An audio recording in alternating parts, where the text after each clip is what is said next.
Parliament లో నిన్న ప్రవేశపెట్టినటువంటి బడ్జెట్ మహిళల ప్రస్తావననే లేదు. ఏదైతే 6 గ్యారెంటీలు చెప్పి మహిళలకు పెద్దపీట వేస్తున్నటువంటి రేవంత్ రెడ్డి మరి నిన్న బడ్జెట్ లో మహిళలకు ఎందుకు ప్రత్యేకంగా కేటాయించలేదు?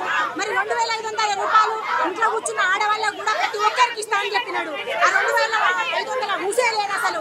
2000 పింఛన్ ఉన్నటువంటి పింఛన్ని మరి గత ప్రభుత్వం ఇస్తే ఈ ప్రభుత్వం 4000 చేస్తా అని చెప్పింది. మరి దాని బడ్జెట్ ఎక్కడ పోయింది? దాని బడ్జెట్ ఎందుకు కేటాయించలేదు?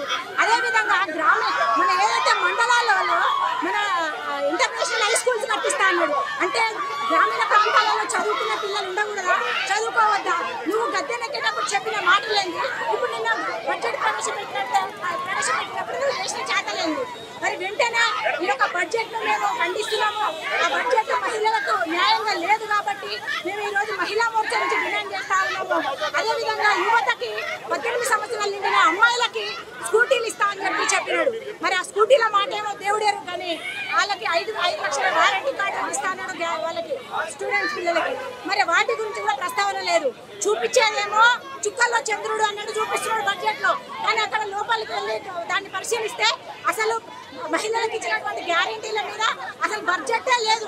మరి ఇక్కడ మన రాష్ట్ర ఆదాయం ఎంత, బడ్జెట్ ప్రవేశపెట్టింది ఎంత, ఈ బడ్జెట్ అసలు ఏ విధంగా అమలు చేస్తా అనుకుంటున్నారు? ఎట్టి పరిస్థితులలో మహిళలకు ఇచ్చినటువంటి హామీలను వెంటనే అమలు చేస్తున్నారని చెప్పేసి రేవంత్ రెడ్డిని మేము డిమాండ్ చేస్తున్నాం. ఇల్లు ముట్టడి చేసి మిమ్మల్ని అందరినీ కూడా ఇంట్లో బయటకి రానియకుండా చేస్తామని చెప్పేసి మేము భారతీయ జనతా పార్టీ నుంచి హెచ్చరిస్తామని